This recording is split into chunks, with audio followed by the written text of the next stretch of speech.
Yes, sir, yes, sir. What's going on, family? Another Motivational Monday. Let's get right down to business. Listen, y'all, it's the month of May. May 1st, we rolling. Yup, moving right along. 2023 is doing what it's supposed to do. Are you? Let's talk about it, man. I want to get into talking about attitudes, right?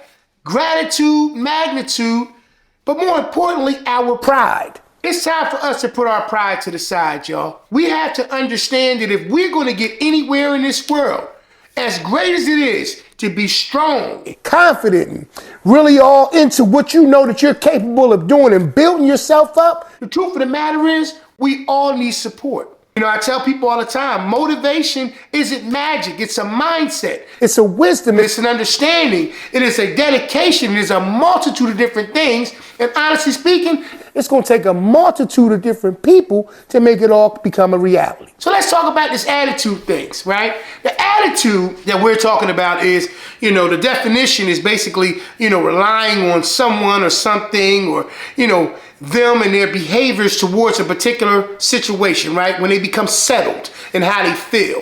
Which is why the word pride is also involved in the concept of understanding your attitude.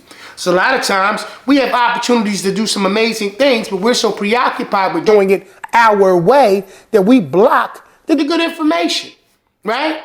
And we're all guilty of it. Me, you, every one of us. We'll hear different things from different people, and we get so bent up on the fact that we didn't come up with it, or it's not our plan, and they're trying to change our minds, or they don't want to see where we're coming from, and we miss the message. Our attitude about our success and the way that we're going about doing it needs to be in alignment with one another.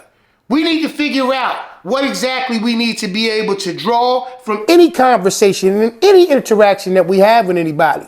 So your attitude, towards a person saying something needs to be checked from time to time. It needs to be, reeled in. Move it out the way. Learn how to listen and hear things and not take it personal. Next thing I want to really get down to, and a lot of times we miss this point in my opinion, is being thankful that people even care enough to stop and speak to you or say something to you or acknowledge what you got going on in your life. You know how many people just don't simply pay attention to that? You know how many people sit around and watch you go through things in life and don't say a word because of your attitude towards them saying something to you? We need to be paying more attention to how we're receiving people, how we're receiving information. Sometimes we have to understand that the things or the pieces on the board are going to shift and move in ways that we don't predict or understand, but it is for our benefit. And the sooner that we move our pride, right, our egos, and we stop thinking that it's going to happen by magic and just by our efforts alone, the sooner that you'll get to where you need to get to. That's why I say, we have to understand the magnitude of what we're actually praying for, or what we're actually asking for, or what we're actually working for. We have to understand the magnitude of our investments into these situations.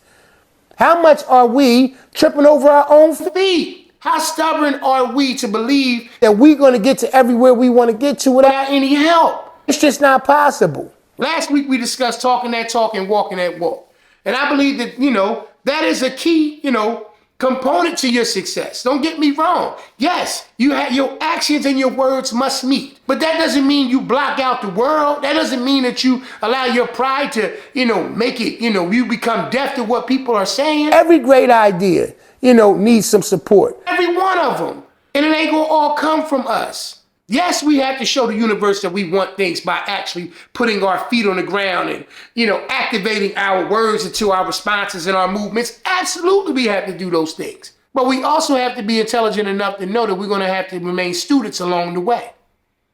Those are the people that master life more than anybody else. Those who know that they have to remain students of anything that they're trying to acquire and just in life in general. When you think you know all of the answers, you don't know enough. Attitude, gratitude, magnitude, but more importantly, understanding and checking that pride piece. Making sure that situation ain't blocking your blessings. It's not slowing you down. It's not deterring people who can have a profound impact on the things that you want to do in your life from saying something to you because you take it personal, because you become defensive, because you want to block them out, because you don't want to consider that what they may be saying may be true. I'm saying this because as a person myself who sometimes struggles with these different things, I've had people, and consistently people say things to me that are encouraging and for me to be motivated to take the next step. And I'm not gonna say it's being blocked by fear or any of those things, but pride, fear, misunderstanding, not being ready to receive the message,